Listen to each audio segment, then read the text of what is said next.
Good morning विद्यार्थियों। आज हमारा जो टॉपिक है वो है जूल थॉम्सन प्रभाव। इससे पहले हम जूल का नियम आदर्श गैसों के लिए और जूल के नियम को हम वास्तविक गैसों के लिए पढ़ चुके हैं। आदर्श गैसों के लिए अपन ने जूल के नियम में पढ़ा था कि आदर्श गैसों के लिए del E upon del V constantly बराबर 0 होता है। तो ये तो पढ़ा था अपन ने आदर्श गैस के लिए, आदर्श गैस के लिए। और वास्तविक गैस के लिए अपन ने पढ़ा था कि del E upon del V constant T बराबर Cv म्यू J। ये पढ़ा था अपन ने वास्तविक गैस के लिए। और सामान्य ठोस और जो द्रव होते हैं उनके लिए अपन ने पढ़ा था कि डेल E बराबर 0 होता है। ठोस और द्रव पदार्थों के लिए डेल E डेल्टा E बराबर 0 होता है, क्योंकि del E upon del V constant T का जो मान था वो ठोस व द्रवों में आयतन का विकर्ण शून्य होने के कारण जब उसको डेल्टा V को जब इससे गुणा किया था तो ये मान भी क्या हो जाता है, उसमें 0 हो जाता है। तो कुल मिलाकर अपने पास ठोस व द्रव के लिए जो मान बचता है वो बचता है डेल्टा T बराबर 0। अब यहाँ पर जो हमारा जो टॉपिक है वो टॉपिक है जूल थॉम्सन प्रभाव। जूल थॉम्सन प्रभाव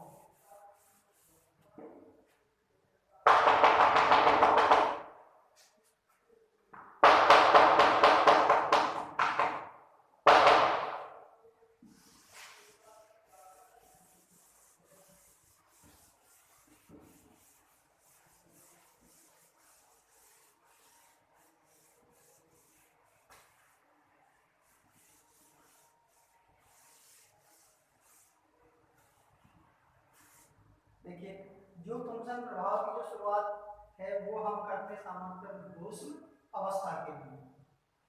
जूल थॉम्सन प्रभाव में अपन ये बता सकते हैं कि जब किसी गैस को एक संयंत्र डॉट में से यानी एक सूक्ष्म छिद्र में से होकर निर्वात में गुजारा जाता है, यानी ऐसी जगह गुजारा जाए जहां पर किसी प्रकार का कोई दाब नहीं हो। जब ऐसी जगह उस गैस को किसी सूक्ष्म छिद्र में से होकर गुजारते हैं तो गैस के ताप में कमी हो जाती है। गैस के ताप में कमी हो जाती है। गैस के ताप में होने वाली यह कमी जूल थॉम्सन प्रभाव या शीतलन प्रभाव कहलाती है। गैस के ताप में जो कमी होती है वो सामान्यतः संयंत्र डॉट के दोनों ओर उत्पन्न दाब के अंतर के समानुपाती होती है, यानी डेल्टा टी समानुपाती डेल्टा पी होती है। ठीक है। अब देखो गैस के ताप में ये कमी क्यों होती है, उसका मेन रीजन ये रहता है कि सामान्यतः कि जो गैस के अणुओं की जो गतिज ऊर्जा होती है, गैस के यानी ताप में जो कमी होती है वो गैस के अणुओं की गतिज ऊर्जा में कमी होने के कारण होती है। और गैस के अणुओं की गतिज ऊर्जा में कमी क्यों होती है, क्योंकि हम जानते हैं कि गैस के अणुओं के मध्य वान डेर वाल्स आकर्षण बल उपस्थित रहते हैं। जब किसी गैस को हम सूक्ष्म छिद्र में से होकर निर्वात में प्रसारित करते हैं तो उन वान डेर वाल्स आकर्षण बलों को तोड़ने की आवश्यकता होती है या उनको समाप्त करना आवश्यक होता है। उनको समाप्त करने के लिए कुछ एनर्जी की भी आवश्यकता होती है। तो वो एनर्जी हमें कहां से मिलती है, वो एनर्जी हमें मिलती है गैस के अणुओं की गतिज ऊर्जा। जब गैस के अणुओं की गतिज ऊर्जा से हम एनर्जी का कुछ भाग इन वान डेर वाल्स आकर्षण बल को तोड़ने में खर्च कर देते हैं तो गैस के अणुओं की गतिज ऊर्जा कम हो जाती है। अब गैस के अणुओं की गतिज ऊर्जा जब कम हो जाती है तो हम सामान्य फर्स्ट ईयर में अपन ने एक सिद्धांत पढ़ा था गैस के, तो गैस के अणुओं का अणुगति सिद्धांत, गैस का अणुगति सिद्धांत। उसमें एक 7वें नंबर की अभी गई थी कि गैस के अणुओं की जो गतिज ऊर्जा होती है वो सामान्य ताप के समानुपाती होती है। जब इसमें कमी हो जाती है तो फिर ताप के मान में भी क्या हो जाएगी, कमी हो जाएगी और शीतलन प्रभाव उत्पन्न हो जाएगा। ठीक है। तो यहाँ पर इसको अपन इस तरीके से डिफाइन कर सकते हैं।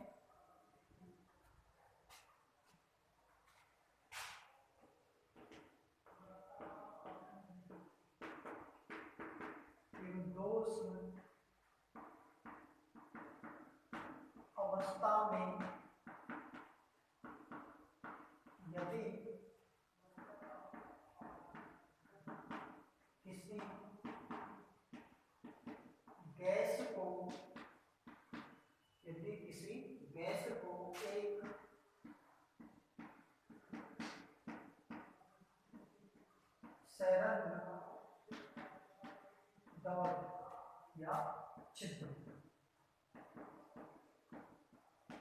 सरंध्र डॉट या छिद्र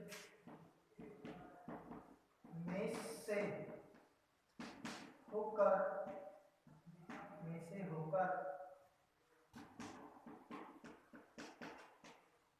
निर्वात। दोस्तों अवस्था में यदि किसी गैस को उच्च दाब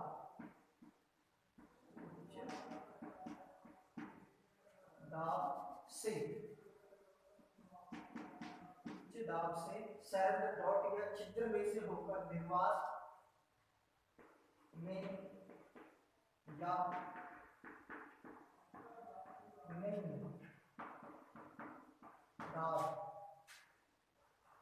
की ओर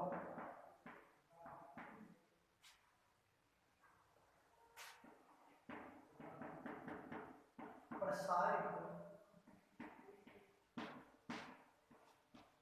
करते हैं तो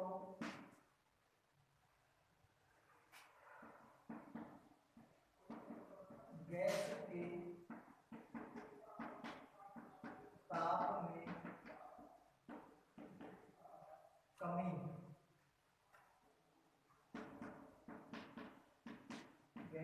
ताप में कमी हो जाती है।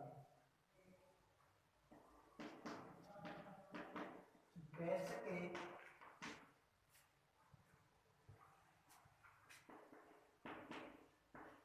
ताप में होने वाली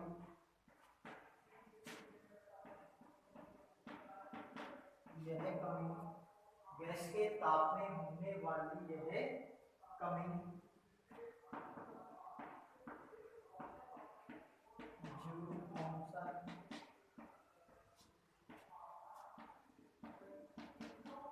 प्रभाव या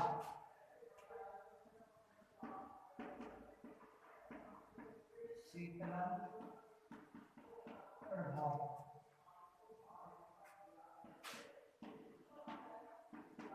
कहलाती है।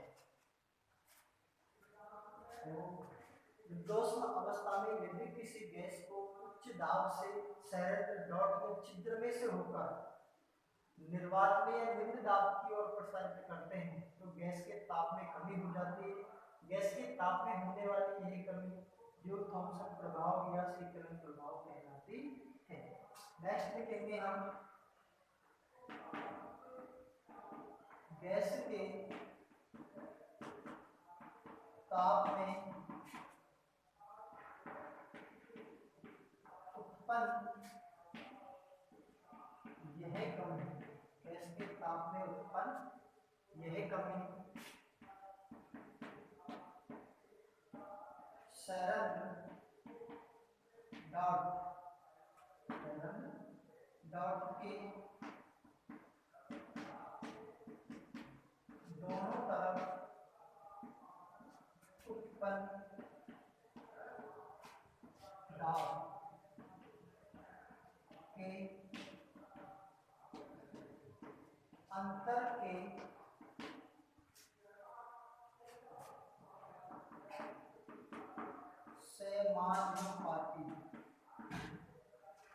समानुपाती होती है।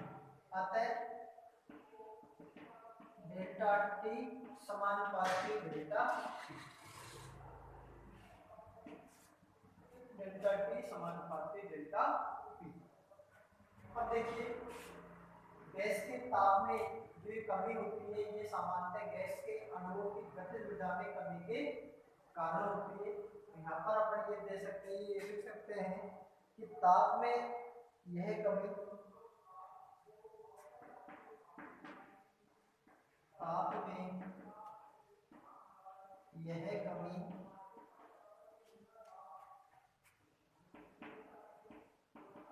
गैस के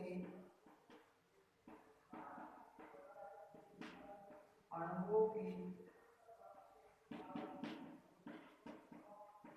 गतिज ऊर्जा में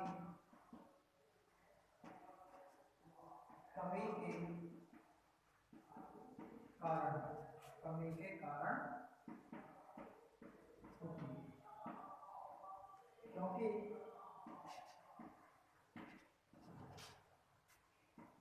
जब गैस को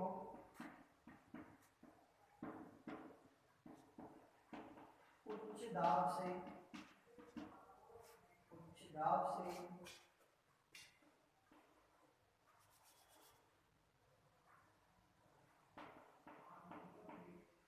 सेवन डॉट में से होकर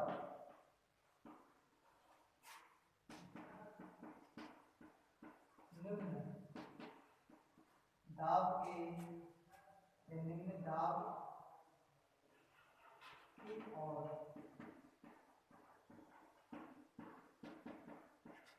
प्रसारित किया जाता है, तब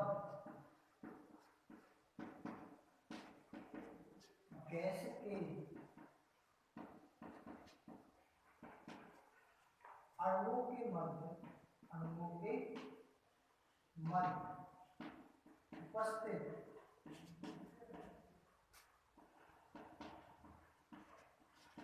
वान डेर वाल बलों को समाप्त करना पड़ता है। इन वान डेर वाल्स बलों को समाप्त करने के लिए आवश्यक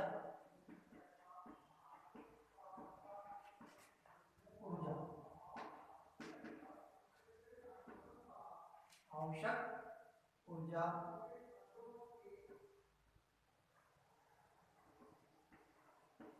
इनकी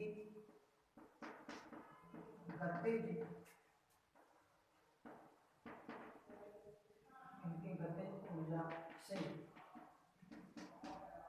प्राप्त होती है। इनकी गतिज ऊर्जा से प्राप्त होती है। अतः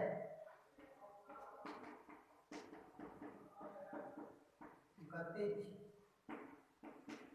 ऊर्जा में कमी होने पर ताप में कमी हो जाती है और शीतलन प्रभाव या जूल थॉम्सन प्रभाव उत्पन्न हो जाता है। तो आप लोगों को इसमें ये सभी बातें याद रखनी है। दोबारा एक बार रिपीट करते देखो। रुद्धोष्म अवस्था में यदि किसी गैस को उच्च दाब से संयंत्र डॉट या छिद्र में से होकर निर्वात में या निम्न दाब की ओर प्रसारित करते हैं तो गैस के ताप में कमी हो जाती है। गैस के ताप में होने वाली यही कमी जूल थॉम्सन प्रभाव या शीतलन प्रभाव कहलाती है। गैस के ताप में उत्पन्न यह कमी संयंत्र डॉट के दोनों तरफ उत्पन्न दाब के अंतर के समानुपाती होती है, अर्थात डेल्टा टी समानुपाती डेल्टा पी। ताप में यह कमी गैस के अणु की गतिज ऊर्जा में कमी के कारण होती है। गतिज ऊर्जा में कमी के कारण होती है क्योंकि जब गैस को उच्च दाब से सिलेंडर डॉट में से होकर निम्न दाब की ओर प्रसारित किया जाता है तब गैस के अणुओं के मध्य उपस्थित वान डेर वाल्स बलों को समाप्त करना पड़ता है, यानी इन्हें तोड़ना पड़ता है। तो इन वान डेर वाल्स बलों को समाप्त करने के लिए आवश्यक जो एनर्जी है वो सामान्यतः गैस के अणुओं की गतिज ऊर्जा से प्राप्त होती है। गतिज ऊर्जा में कमी उत्पन्न हो जाती है। गतिज ऊर्जा में कमी उत्पन्न हो जाएगी तो फिर ताप में भी कम हो जाएगी, कमी उत्पन्न हो जाएगी। ताप में जैसे कमी उत्पन्न हो जाती है तो उस प्रभाव को अपन जूल थॉम्सन प्रभाव या शीतलन प्रभाव मानते हैं। ठीक है। अब इसके बाद में जूल थॉम्सन प्रयोग है कि रुद्धोष्म अवस्था में तंत्र की आंतरिक ऊर्जा स्थिर रहती है या फिर एंथैल्पी स्थिर रहती है।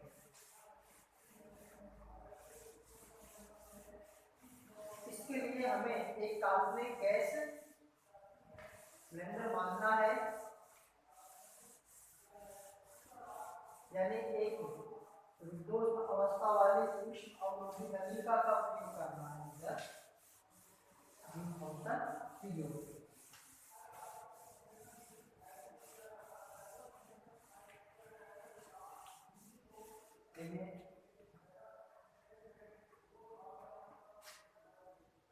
जो फंक्शन प्रयोग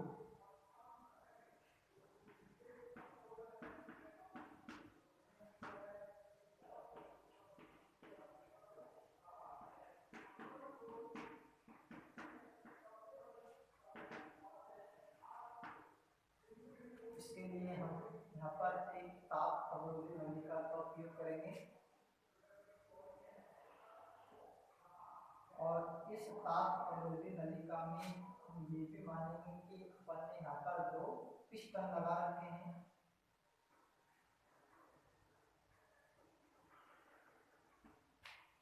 और इन दोनों पिस्टनों के बीच में एक संलग्न डॉट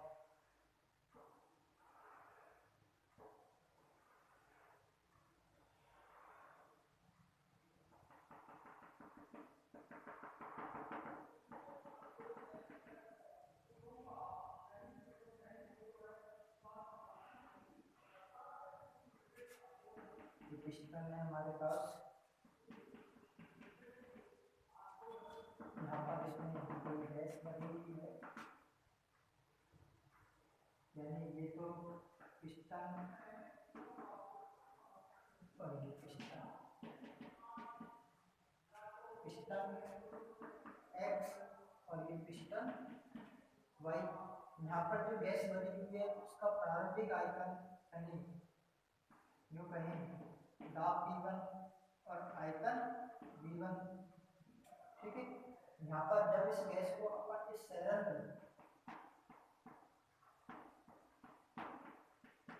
डॉट में से होकर जब इधर प्रसारित करते हैं तो प्रसार के बाद जो आयतन हो जाता है वो हो जाएगा P2 और आयतन हो जाएगा V2 प्रसार होने के बाद, ठीक है। तो इस तरीके से यह हमारे पास एक ताप अवरोधी नलिका, ताप अवरोधी नलिका, यानी इसमें ऊष्मा का आदान प्रदान नहीं होगा तो अपन ये कह सकते हैं कि रुद्धोष्ण अवस्था में है। किस अवस्था में है? रुद्धोष्ण अवस्था में, ऊष्मा का विनिमय नहीं होगा इसके लिए, ठीक है। तो इस तरीके से यह हमारे पास एक ताप अवरोधी नलिका है जिसको अपन क्रमांक देते हैं SNS, ताप अवरोधी नलिका SNS, ठीक है। अब देखो यहाँ पर अपना फर्स्ट पॉइंट बनाते हैं कि पिस्टन X द्वारा किया गया कार्य या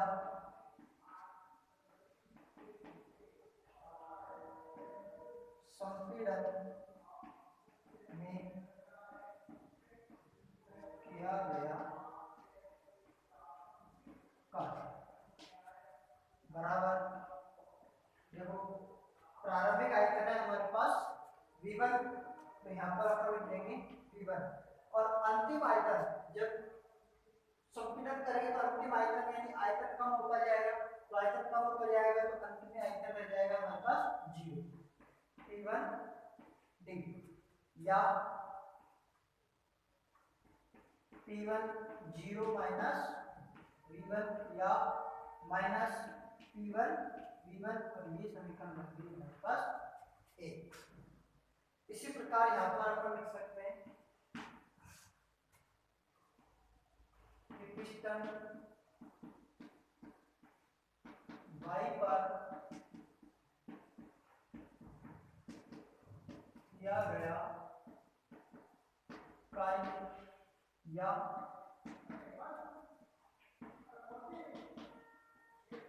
प्रसार में किया गया कार्य बराबर, देखो यहाँ पर प्रारंभिक आयतन तो क्या था 0 और अंतिम आयतन हो जाएगा V2, P2 या P2 V2 माइनस 0 या P2 V2 और ये समीकरण नंबर हो जाएगी 2। ठीक है, यहाँ पर लिख देंगे कि इस प्रक्रम में किया गया शुद्ध कार्य,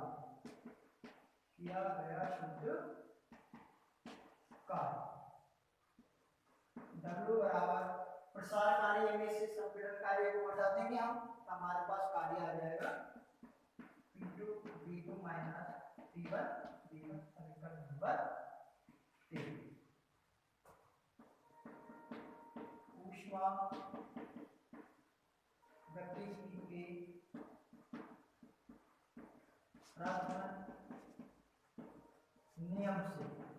प्रथम नियम हमारे पास ये कहता है कि ऊष्मा गतिकी का जो प्रथम नियम है वो डेल्टा E बराबर Q माइनस W। रुद्धोष्म अवस्था में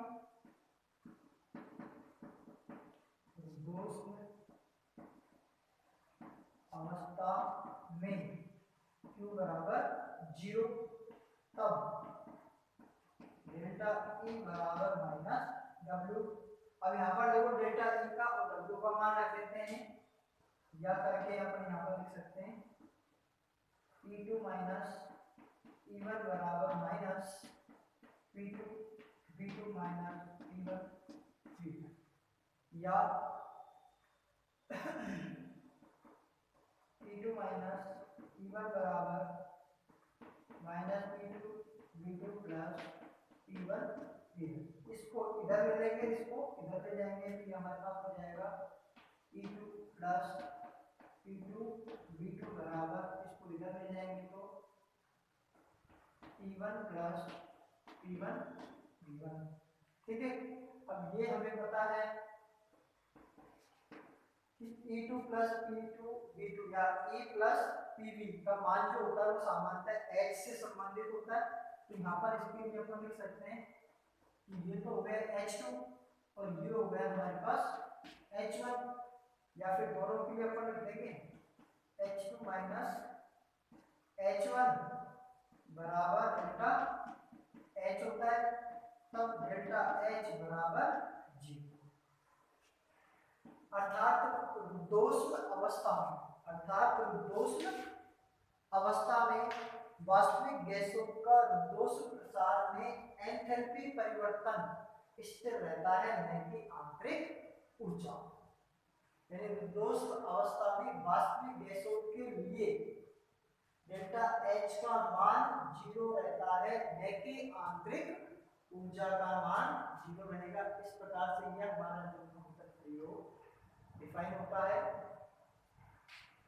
आज के लिए हम इतना ही आप लोगों के सामने वीडियो में प्रस्तुत कर रहे हैं। बाकी जो इसके बाद में जो मैटर रहेगा वो हम अगले वीडियो में अपलोड करेंगे। तो यह हमारा एक टॉपिक हो जाएगा फंक्शन प्रभाव। सिंपल सा है, ज़्यादा कठिन भी नहीं है, बस इसमें आप लोगों को पिस्टन X द्वारा किया गया कार्य और पिस्टन या फिर संपीड़न में किया गया कार्य इस तरीके से निकालना है। पिस्टन Y पर किया गया कार्य या प्रसार में किया गया कार्य इस तरीके से निकालना है। और प्रक्रम में किया गया जो शुद्ध कार्य है वो अधिक में से कम को घटा देंगे हम, और घटाने के बाद में जो हमारे पास समीकरण आते हैं W बराबर P2 V2 minus P1 V1 आ जाती है। ऊष्मागतिकी का प्रथम नियम कहता है कि डेल्टा E बराबर Q माइनस W, या फिर डेल्टा E बराबर Q प्लस W भी होता है। आइवेश पद्धति के अनुसार अगर अपन यहाँ पर सामान्य पद्धति को फॉलो कर रहे हैं तो डेल्टा E बराबर Q माइनस W। फिर हम पढ़ चुके हैं कि ये जो हमारे पास नलिका है सामान्य ताप अवरोधी नलिका है, अर्थात रुद्धोष्म अवस्था में है। तो रुद्धोष्म अवस्था में होने के कारण इसके लिए अपन मान सकते हैं कि Q बराबर 0 होता है। जब Q बराबर 0 हो जाएगा तो ऊष्मागतिकी प्रथम नियम जो समीकरण है वो देगी डेल्टा E बराबर माइनस W का मान हम रख के इस तरीके से इस समीकरण को सरल कर सकते हैं। लास्ट में हमारे पास समीकरण आती है डेल्टा H बराबर 0, उसके लिए अपन ये कह सकते हैं कि वास्तविक गैसों के रुद्धोष्म प्रसार में उनकी एंथैल्पी परिवर्तन का मान शून्य रहता है, न कि आंतरिक ऊर्जा का। ठीक है, इसलिए आप लोगों को आज के वीडियो में इतना ही महत्व प्राप्त होगा। थैंक यू, धन्यवाद।